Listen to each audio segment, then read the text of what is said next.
Hey, this is Sky. Welcome to my YouTube channel.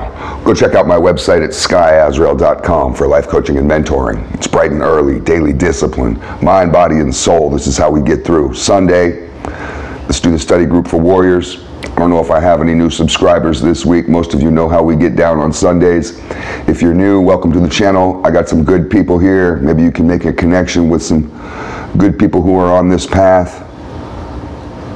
We're all trying to become stronger, better versions of ourselves. On Sunday, how I get down is I basically just read my notes. I take notes, I study every single day. That's part of my program, part of the mind, body, and soul program. This is just for the hardcore heads. Not everybody needs extra stuff. Some of you just want to go back to sleep. So go back to sleep. Here's the first thing. Let's just philosophize a little bit. Is potential inherent to the individual, or is it a judgment laid upon a man from another?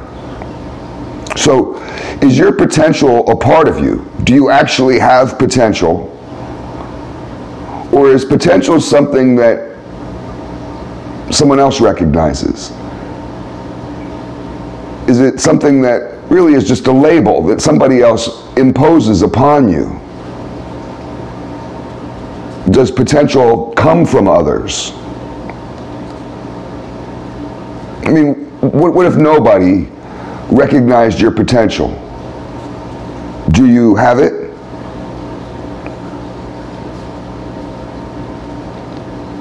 You could recognize your own potential. Or is that just narcissism?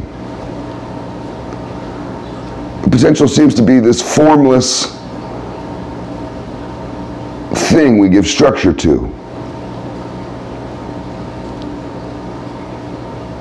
I can tell you you have great potential, and maybe if you believe me, it's like passing a baton. You take that structure that I just gave you and you can turn it into action. Is potential just a form of inspiration?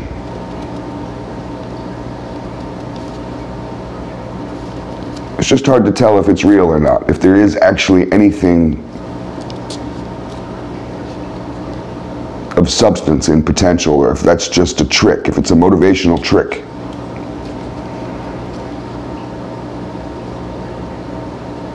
Let's move to the next one. You ever said this? You forced me to. Some weak men say this after they've slapped their woman. Oh, you forced me to. They may have said that after they have just abused their child. You forced me to. I didn't want to do it. You made me do this. You ever say that to someone? I don't say that. Are you responsible for your own actions?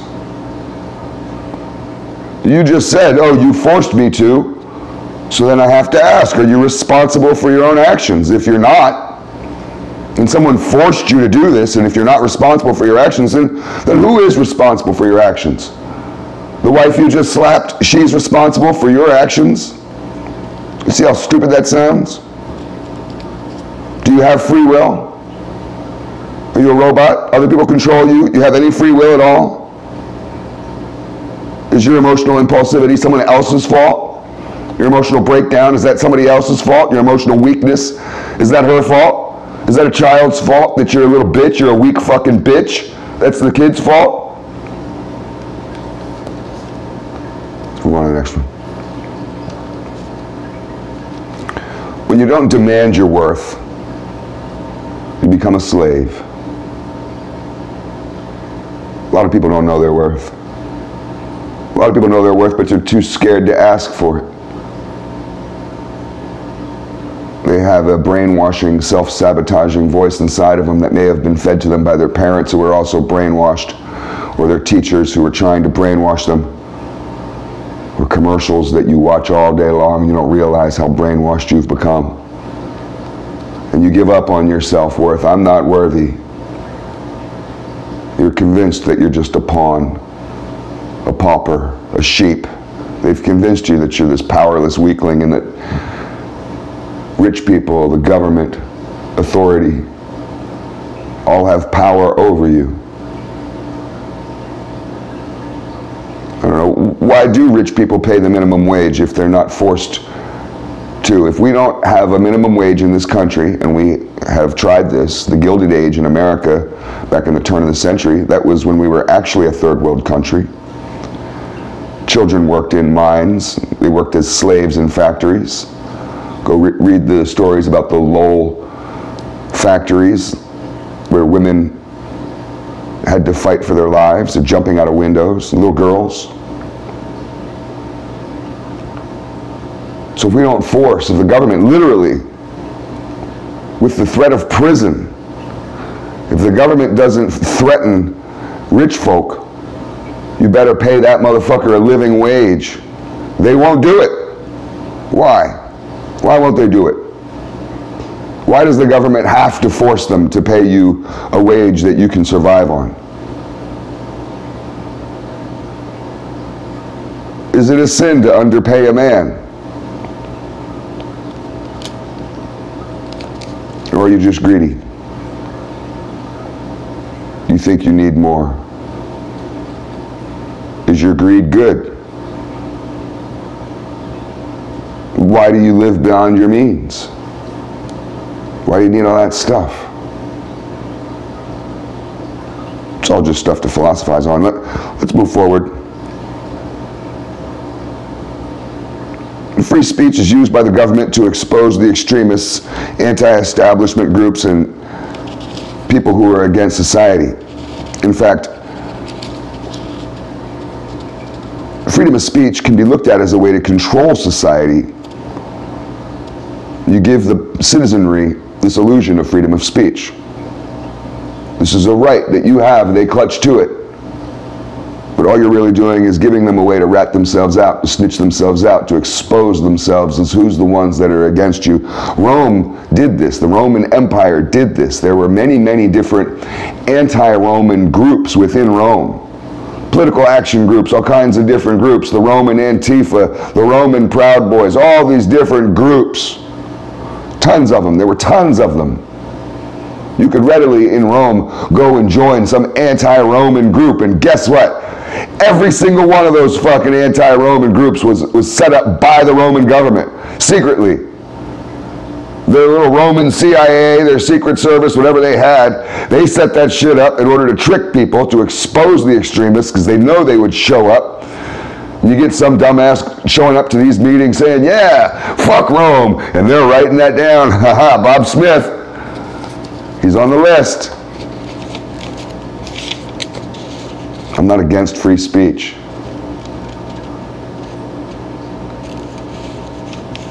I just like history. Let's move on. Are you calling forth demons just to torture them? Are you summoning demons just to torture them? You have to let grudges go. Let those demons burn. See, every time you think about a spirit, anytime you think about something from the past, you call it forth into the present. Anytime you think about old enemies, you call that demon out of hell. That demon is burning in hell. You call it forth out of hell. You save it. You call it out. You summon it into your realm to think about it. You think about the past so much you love the past. If I tell you to move on, you get frustrated and say, this is part of who I am. You can't change me. You love your trauma. You love all that shit that makes you weak.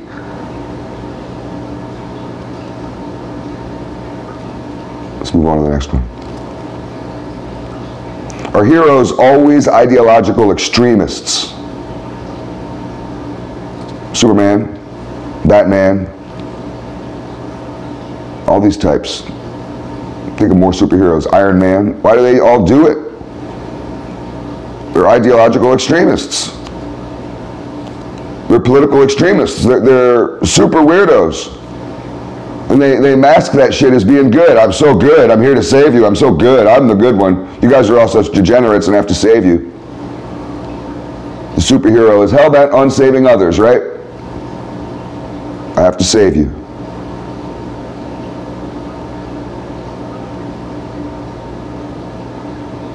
Well, you don't believe me? Look at real superheroes in real life. They're ideological extremists. Martin Luther King, he's a great man, smart. I love MLK. Back when we used to listen to the radio, people don't really listen to the radio anymore. I still listen to the radio in the truck.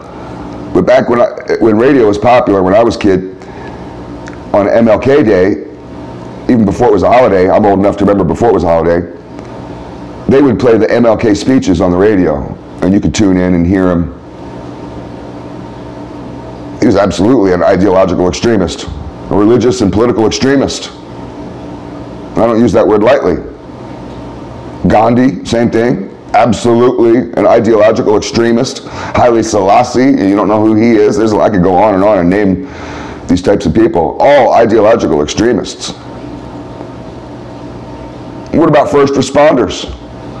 The firemen, the police, the military, those types of guys. I'm friends with lots of them. I do business with lots of them, with the motorcycle shop and with my coaching. And in this town, we have lots and lots of military and cops and firemen and all kinds of people like that. I go to the gym and it's all SWAT team guys and firemen, and they get the firemen come in there and they work out with their masks, which looks weird to me. But are they ideological extremists also? Superheroes are always ideological extremists. Let's move on to the next one.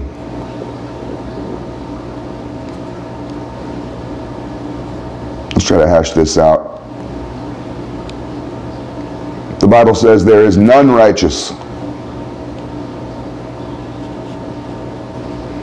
What does that mean? None righteous. So racial identity or ethnic heritage have nothing to do with going to heaven. You think because you're white, you're right?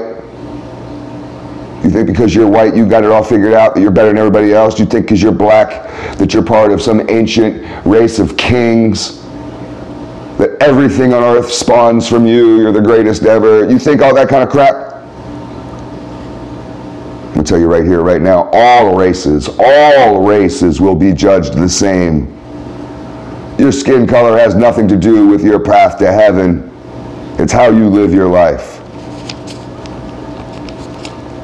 Worship of self-identity is a sin. You make yourself into a false idol, making yourself a god, worshiping your own heritage, your own culture, your own skin color, your own race. You're a fool. Let's go on to the next one. Do I still got any time? Yeah, we'll do a couple more. Maybe I'll skip over a little bit and get to towards the end. Let's talk about rejection. Rejection is something that you handle before the interaction or the endeavor, not after. So rejection is something that you have to deal with on the front end. You're getting ready to go ask a woman out. Maybe you're getting ready to submit some sort of application. There's all kinds of ways that you can be rejected. We could list a whole bunch of different ways. Think of some ways that you could be rejected or that you have been rejected. Have you ever been rejected? Rejection is hard, man. That's a hard thing to go through. But you got to handle it on the front end. It's not that you expect the worst, like it's some kind of safety net to sabotage yourself from happiness, you know, just in case. Oh, I never really wanted it anyways. Like that's a sabotage.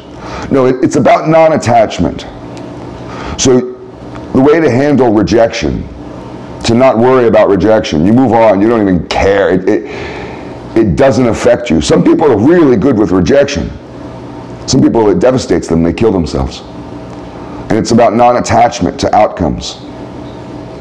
You see the lesson in everything and you don't focus on the lesion.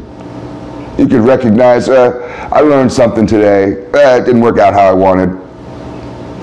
Basically, look at it this way. Rejection is the past. When you've been rejected, you just got rejected. You walked across the room to ask her out. You came back without any phone number. She told you she wasn't interested in you. You weren't her type. She laughed at you. You're totally rejected. That's the past. Rejection is always the past. You let go of the past. The past doesn't exist. The past is an illusion. Hope you guys have a good day. Mind, body, and soul. Hope I'm not just studying for you. Hope you guys are doing this kind of thing yourself. Food for thought.